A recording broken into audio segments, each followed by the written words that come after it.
కొండముచ్చులను చూస్తే చాలా మంది వణికిపోతారు. ఇంటి ఆవరణలోకి వస్తే బెంబేలెత్తిపోతారు. అటువంటి ఒక కొండముచ్చు మనుషులతో కలిసి జీవిస్తోంది. అవును, వినడానికి ఆశ్చర్యంగా ఉన్నా ఇది నిజం. పశ్చిమ గోదావరి జిల్లా ముత్యాలపల్లి గ్రామంలో టైలరింగ్ చేసుకునే దాసరి శ్రీనివాస్ ఇంటికి ఓ రోజు వానర వచ్చింది. మొదట దాన్ని చూసి అంత భయపడ్డారు. తరిమే ప్రయత్నం చేశారు, కానీ అది వెళ్ళలేదు. ఇంట్లోకి వచ్చి కూర్చుండిపోయింది. ఇది కుటుంబ సభ్యులకు వింతగా అనిపించింది. వెంటనే దానికి డ్రింక్ ఇస్తే చక్కగా తాగింది. ఇంటిలో ఉన్న పదార్థాలు పెడితే తింది. మీద చేసినా ఏమీ అనలేదు.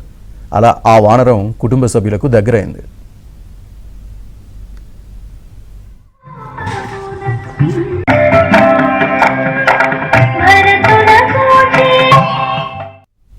ఇక 3 పూటల ఇంటికి వచ్చి పెట్టింది తినడం, శ్రీనివాస్ పిల్లలతో ఆడుకోవడం ఆ వానరానికి అలవాటుగా మారింది.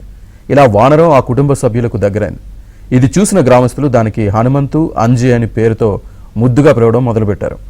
గ్రామంలో ఎవరు ఏది పెట్టినా కొద్దిగా రుచి చూసి వారిని సంతృప్తిపరచడం ఈ వానరంలో ఉన్న ప్రత్యేకత అని గ్రామస్తులు చెబుతున్నారు. మొత్తం మీద ఒక వానరం ఒక కుటుంబంతో మమేకం కావడం అందరినీ ఆశ్చర్యపరుస్తోంది.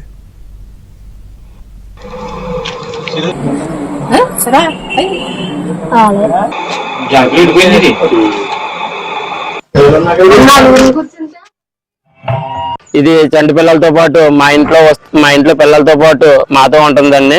టయానికి వస్తుంది, టిఫిన్ తింటది, డ్రింక్ తాగుతుంది, మాతో ఉంటుందండి. ఈ కోతి అనే భయం లేకుండా ఇది వరకు జడిచిపోరు. ఇప్పుడు ఇంట్లో పిల్లల్ని చూసుకున్నట్టు ఈ కోతిని చూడడం మాకు చాలా గర్వంగా ఉందండి.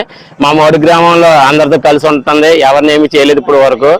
దీనివల్ల మేము కోతుల్ని ఏంటి ఎట్లైనా ఇష్టంగా జంతువుల్ని ప్రేమించడం నేర్చుకున్నాం. మా ఏరియాలో మామిడి చెట్లు, సపోటా చెట్లు బాగా ఎక్కువగా ఉంటాయండి. ఈ చెట్లు ఉండటం వల్ల ఒక కొండముచ్చి అనేది మా ఏరియాకి వచ్చిందండి. అది పిల్లలతో సరదాగా ఉంటూ మా ఇంటికి వచ్చి పిల్లలతో స్నేహంగా ఉంటూ మీద చేయటం ఈ అలవాటు పడ్డదండి. దాని ఆనందం చూసి మేము కూడా దానికి డ్రింక్ పెట్టడం, టిఫిన్ పెట్టడం ఇటువంటివి చేస్తున్నామండి. అది చాలా హ్యాపీగా ఉంటూ ఎవరిని కొట్టడం కానీ గోకడం కానీ ఇలాంటివి చేయకుండా చాలా హ్యాపీగా ఉంటుందండి. దీనివల్ల మాకు చాలా ఆనందంగా ఉంది.